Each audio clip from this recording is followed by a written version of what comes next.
Donc nous voici encore avec le design pattern Abstract Factory. Cette fois-ci, c'est la suite du design pattern Factory Method qu'on a déjà vu dans une précédente vidéo.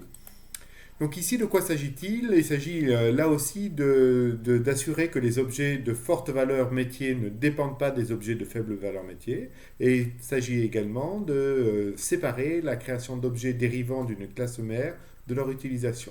Donc vous voyez qu'ici, c'est les mêmes objectifs qui sont visés. C'est une des variantes du Design Pattern Factory, c'est l'Abstract Factory. Et donc dans cette version ici, comme je le disais dans la vidéo précédente, on va s'intéresser à une usine, une factory, qui va désigner la création non pas d'un objet, mais de deux objets dépendants entre eux. On voit ici par exemple qu'on a une usine, une factory qui va permettre de générer deux objets, un objet qui s'appellera car et un objet qui s'appellera motor. Et évidemment, les motors et les cars sont dépendants l'un de l'autre. Alors, dépendant l'un de l'autre, ça veut dire quoi? Ça veut dire que ici, la principale différence par rapport à Factory Method, c'est que l'Abstract Factory a pour but de créer donc ces deux objets dépendants entre eux et de chercher à éviter d'éventuelles incohérences commises par erreur. Typiquement, on prend souvent par exemple l'idée de vouloir créer un couple d'objets, par exemple un fragment pour Android et un spinner. Par exemple un layout pour iOS et un picker, et on veut interdire de créer un fragment pour Android et un picker.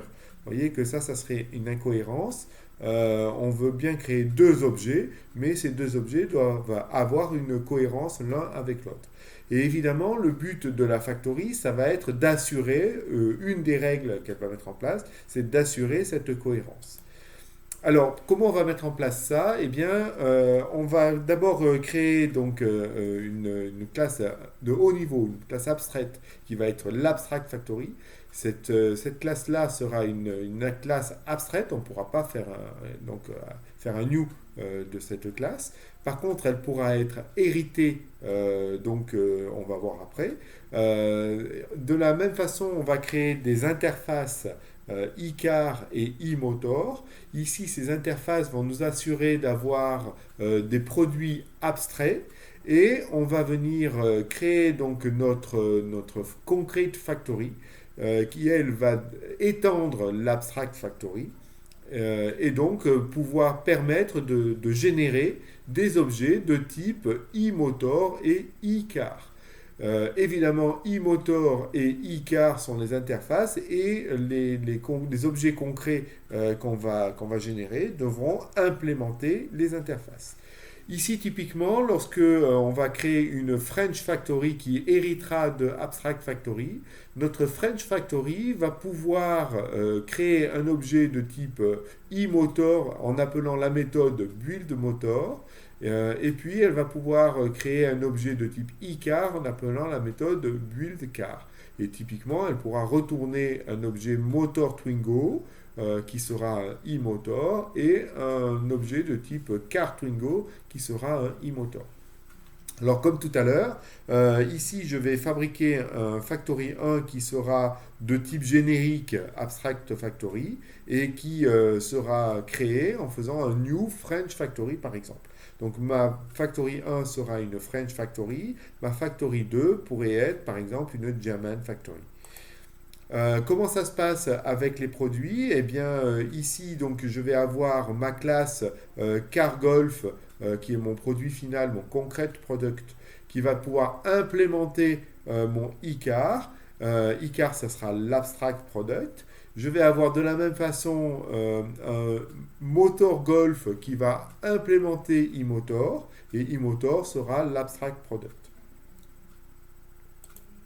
Donc mon intention était de pouvoir créer donc une factory, une concrete factory qui hérite de factory, de mon abstract factory, capable de générer sans provoquer d'incohérence deux concrete products, un de type moteur, un de type car, et plus précisément, puisque ce sont des concrete factory, par exemple, une motor golf avec un car golf.